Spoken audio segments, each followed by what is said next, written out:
જય માતાજી. ગત વિડીયોમાં શનિ વિશે આપણે વાત થઈ હતી. આ વખતે શનિની ઢૈયા સાડાસાતી અને શનિ વિશે લોકોમાં જે ડર છે એને દૂર કરવાની આપણે કોશિશ કરીએ છીએ. શનિ સૂર્યના પુત્ર છે.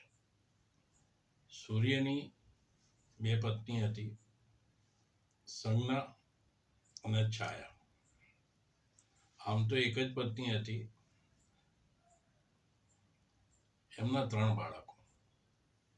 સૌથી મોટા યમરાજ, પછી આવે શનિદેવ અને સૌથી નાના યમનાજી. શનિદેવ પોતે કૃષ્ણને ઈષ્ટ માનીને પૂજા ધ્યાન કરે છે. યમનાજી પોતે શ્રીજી બાવાના સાનિધ્યમાં છે. વૈષ્ણવો ત્રિનિધિ જે પૂજા કરે છે એમાં વચ્ચે શ્રીજી બાવા હોય છે, ડાબી બાજુ મહાપ્રભુજી હોય છે, જમણી બાજુ યમુના મહારાણી હોય છે.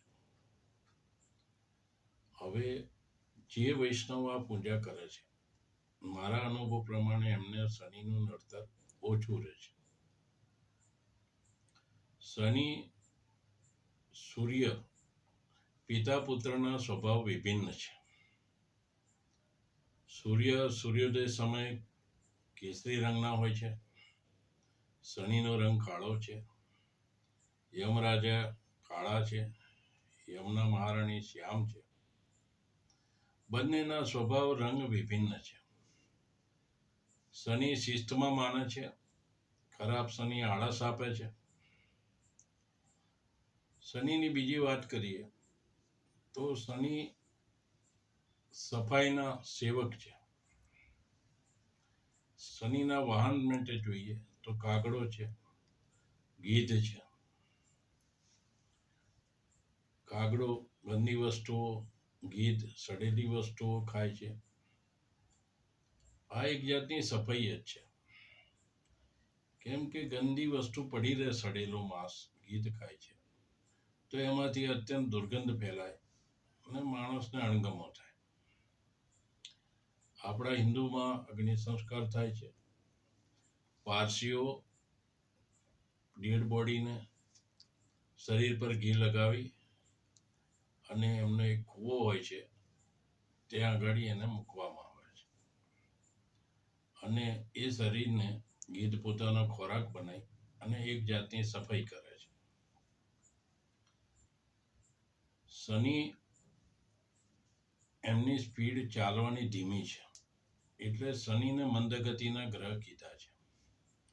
કેમ કે તમે શનિનો સૂર્ય સાથે સરખાવો તો સૂર્ય એક જ રાશિ 30 દિવસમાં પૂરી કરે છે.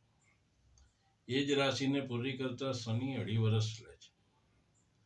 સૂર્ય જ્યારે 12 મહિનામાં 12 રાશિ પૂરી કરી વર્ષમાં મકર સંક્રાંતિમાં 14 જાન્યુઆરીએ પાછા આવી જાય છે. એ જ વસ્તુ શનિને બહુ વાર લાગે છે. શનિ તમારા કર્મનું ફળ આપે છે પણ એનાથી લોકો બહુ ગભરાય છે. શનિની પનોતી આવે એટલે લોકો માનસિક ટેન્સમાં આવી જાય છે.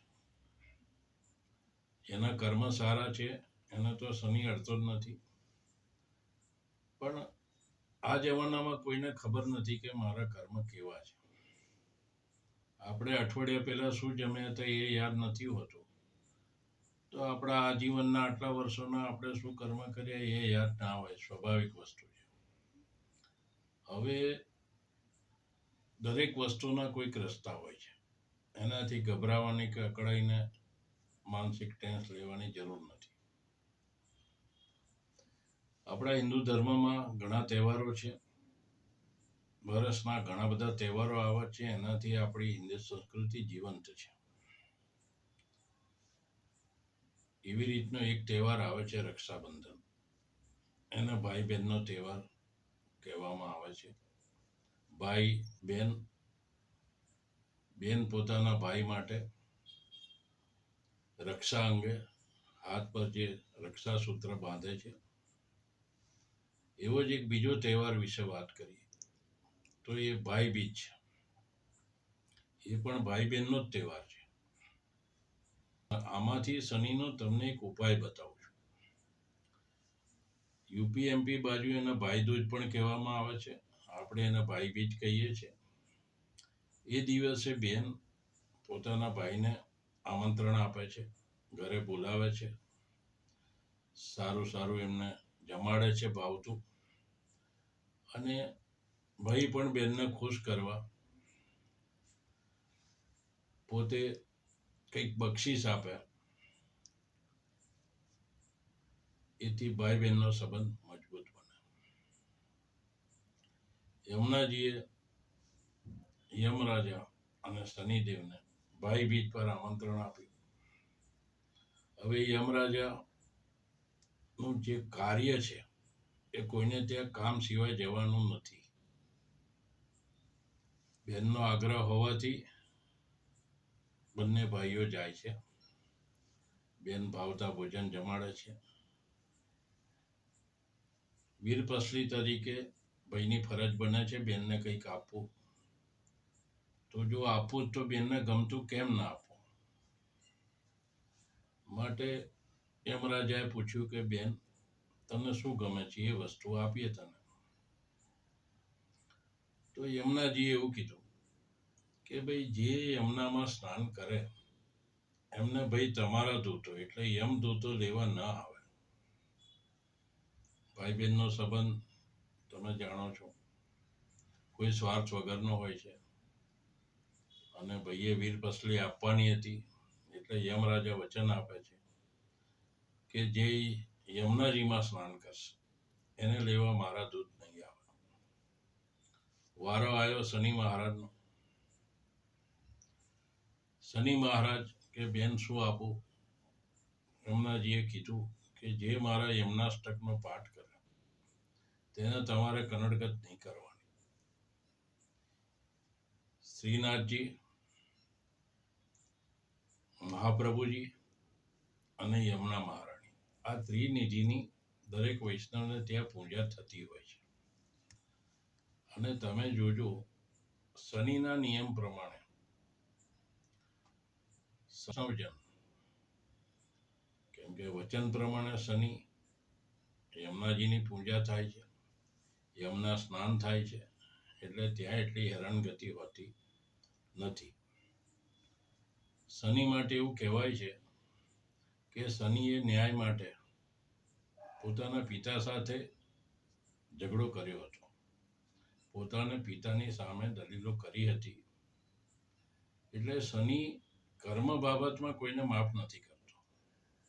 પણ બેનના વીરપસલી માટે વચનબંધ હોવાથી જો તમે શનિની 2.5 વર્ષ 7.5 યમુનાજીની પૂજા કરો, યમનાષ્ટક બજારમાં ચોપડી મળી જશે, 2 પાનાની ચોપડી આવે છે, તમે એને વાંચો, એને સાંભળો લાઉડ અવાજથી, તો શનિનો માર ઓછો પડશે. અને તમે જોજો કે જે વૈષ્ણવ વણિક હોય એને શનિનો માર ઓછો પડશે. એવું કહેવાય છે કે વણિયાને કોઈ દાડો શનિ નડે નહીં. કેમ કે એના ઘરમાં જ આ ત્રિપુટીની પૂજા છે, ત્રિનિધિ કહેવાય એને. હવે આ નિયમિત કરશો તો તમને શનિના મારની અસર ઓછી થશે. શનિ કર્મનો દાતા છે, પણ એમને આપેલા વચન પ્રમાણે આ 2 વસ્તુ તો શનિ અને યમરાજાએ પાડવી જ પડે છે. માટે શનિથી અકળાવવાની જરૂર નથી. આ 2 ઉપાય કરો, તમને સારું રહેશે. મિત્રો, આ માહિતી તમને ગમી હોય તો મારી ચેનલને સબસ્ક્રાઈબ, લાઈક, શેર કરજો. વધુ માહિતી માટે આ ચેનલ સાથે જોડાયેલા રહેજો. જય માતાજી.